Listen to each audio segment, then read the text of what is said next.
皆さん、こんにちは。YouTube をご覧の皆さん、はじめまして。私は、飯綱町憲法9条を守る会の事務局の中俣です。どうぞよろしくお願いいたします。新型コロナウイルス禍の中、今まで我々がやってきたことがほとんどできずに、特に毎年やっております9条を守る集い。これは例年70人から80人規模で、ですが、この集いが今年コロナでできなかったことが非常に、残念でなりません。大勢集まる集い等ができませんので、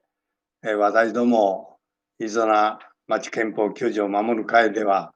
今年はYouTube ライブをやってみようということになりました。今回初めてですので、うまくいくかどうかわかりませんが、今日は一応準備ということで、やらせていただきます。皆さん、YouTube ご覧の皆さんには、飯綱町憲法9条を守る会、初めてですので、私どもの9条の会を、ことについて少し、お話ししてみたいと思います。この集いは、毎年やっておりまして、だいたい、6月ぐらいにやっておりまして、町の会館の町民会館というところで、やっております。これはだいたい、7、80人、100人まではいきませんが、これやっております。昨年は、13周年記念の集いを開催いたしました。この集いでは、毎回、体験発表ということを、発表していただきまして、昨年度は2人の方に体験発表していただきました。1人の方は、満蒙開拓団での体験と、もう1人の方は、戦争中の少女時代の体験を発表していただきました。終わった後の反響、感想としまして、満蒙開拓での体験、非常に、驚きと同時に、感銘を受けました。また、少女時代の体験発表では、現在、80歳、85歳以上の方でありますが、生々しい女学校時代、また、青年になってからの話が非常に感銘を受けました。その後、これも必ずお願いしておりますが、記念講演を約50分から1時間の間ですけれども、記念講演をしていただきました。昨年度は松代大本営の調査ということで、この大本営を長年、研究されたり、また活動されている中学の現役の先生に話していただきました。我々、救助の会は年間を通しての活動でありますが、8月15日の成人式、町民運動会、高校の学園祭、また12月に毎回行われる町内の音楽会、ここで独自のビラを作りまして、救助を守る署名活動をしております。今年は残念ながらコロナの影響で全て中止になりました。また、毎月3日と19日に、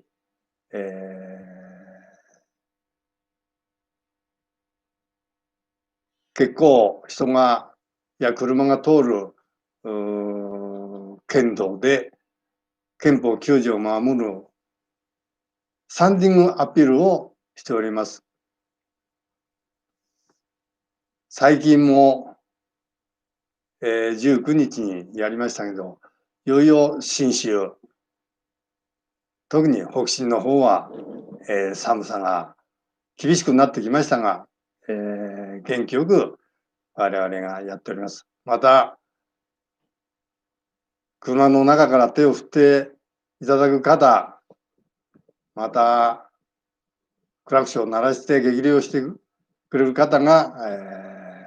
毎回おられます。また、救助の集いぬのお知らせに対しては、4000枚の独自のチラシを作りまして、町内全戸と、また新聞折り込みをしてお知らせをしております。また、救助の会のでは必ず、町長さんに来て挨拶をいただいております。昨年度で3代目の町長さんに、なります。また、憲法9条を守る会の呼びかけ人の拡大にも力を入れております。現在の呼びかけ人は約360人になります。当面400人を目指して現在拡大に頑張っております。救助ニュースも先月の9月で124号になりました。ちょっと救助ニュースを、皆さんにお見せいたしますが、こういうものでございます。その時々の、世相を反映させて、書いております。この9月のニュースは、YouTube ライブをやるっていうお知らせをも書いております。それで私どもの救助の会は、呼びかけ人は先ほどのお話ししました360人ぐらいですが、共同代表の方は6名ございます。ちょっとパネルを、お見せしたいと思います。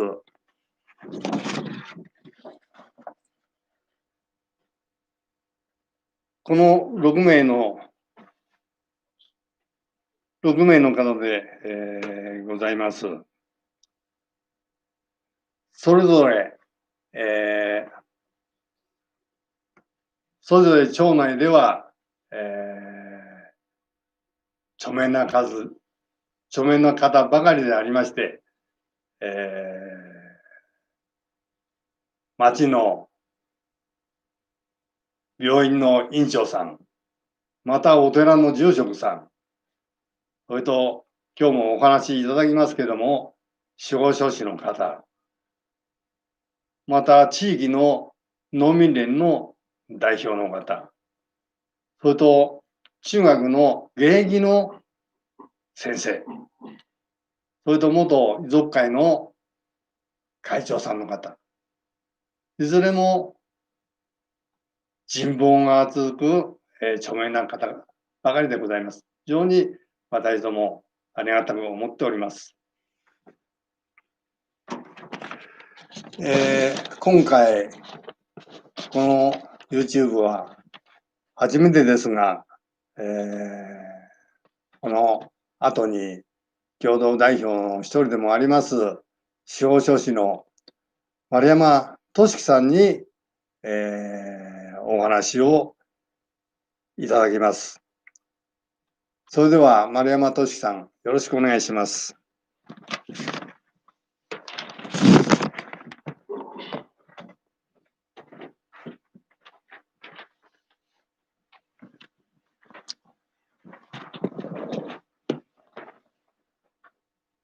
こんにちは。代表呼びかけ人の一人の丸山と申します。ですね、この会ももう始まって14年になりますか。もうそんなにあったかっていう思いですが、一向に状況は変わってこないで、ちょっと危惧を覚えます。最近私の思うことを簡単にですけど、述べさせていただきたいと思います。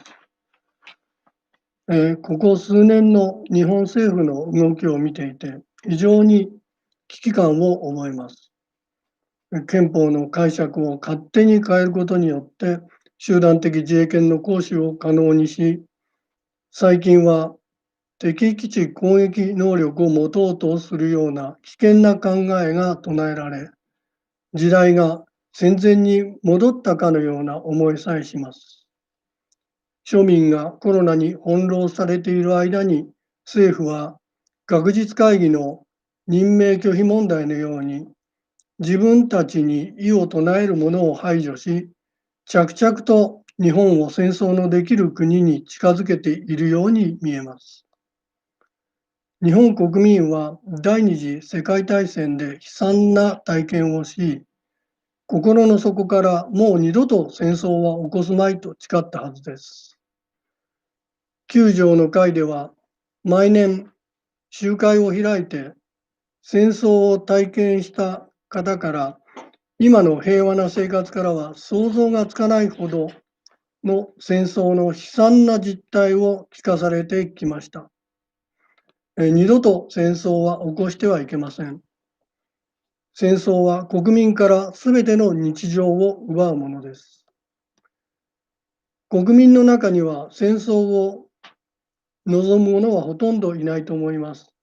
でも、それではなぜ戦争が起きるのでしょうか。世界中を見渡すと、いつもどこかで戦争が起こっています。人間の世界では、どんな社会でも多かれ少なかれ成長が求められます。また、これと同じように権力を握った者は、さらにより強固な権力を欲しがります。現在の各国首脳を見ても、一部を除き、そのほとんどが権力に対して醜いほどの執着を見せています。そして権力とある種の富が結びつくと、戦争が簡単に起きてしまいます。つまり、戦争は人間の本性だからです。でも、犠牲となるのは決まって庶民です。日本国憲法第9条は、戦争の放棄、戦力の不保持を謳っており、システム上戦争ができないようにしています。今のままでは、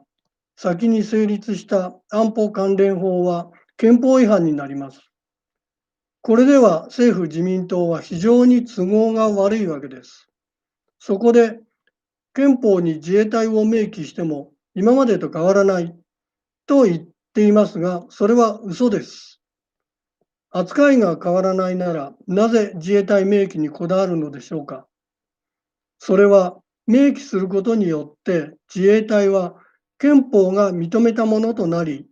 いろいろな法律においてもその立場を尊重しなければならなくなり、ひいては自衛隊に従うことが公共の福祉にかなうということになり、国民の人権との衝突が随所に出てくることが予想されます。決して騙されてはいけません。また、アベノミクスの見せかけの成果である株価に気を取られてはいけません。実体経済は低迷しています。しかし、戦争になればそれさえも吹っ飛んでしまいます。政治に無関心でお任せ政治を続けていると、いつか取り返しのつかないことになってしまいます。自分の子や孫に戦争のない平和な世界を引き継ぐためにも、憲法9条は守り抜かなければなりません。政治が一番国民に対してしなければならないこと、それは戦争を起こさないことです。戦争を起こすような政府はいりません。ありがとうございました。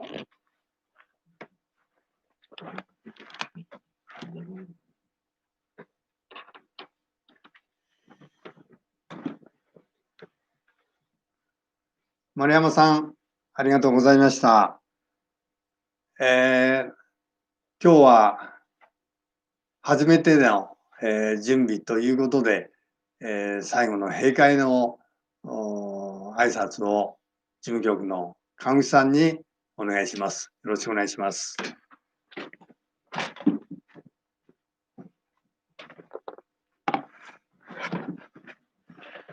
どうも、YouTube ライブの視聴たまわりありがとうございます。飯田町憲法9条を守る会も、先ほど事務局長さんからもありましたけども、14年間にわたり、年1回の、集会等を行ったりする中で、憲法9条の大切さを呼びかけてきたところでありますが、コロナ禍の、状況の中でですね、今日のような形で YouTube ライブという形で皆さんに発信することで、なお一層皆さんに会の活動を理解してもらい、会員さんにもなってもらいたいという思いから、このように行うことにしました。で、年内の早い時期にもこういう呼びかけ人の皆様方の協力を得ながら、実習も考えておるところであります。それから皆さんもお読みになったことがあるかと思いますけども、こういった憲法9条を変えて戦争する自衛隊にしていいのですかという、憲法会議というところで、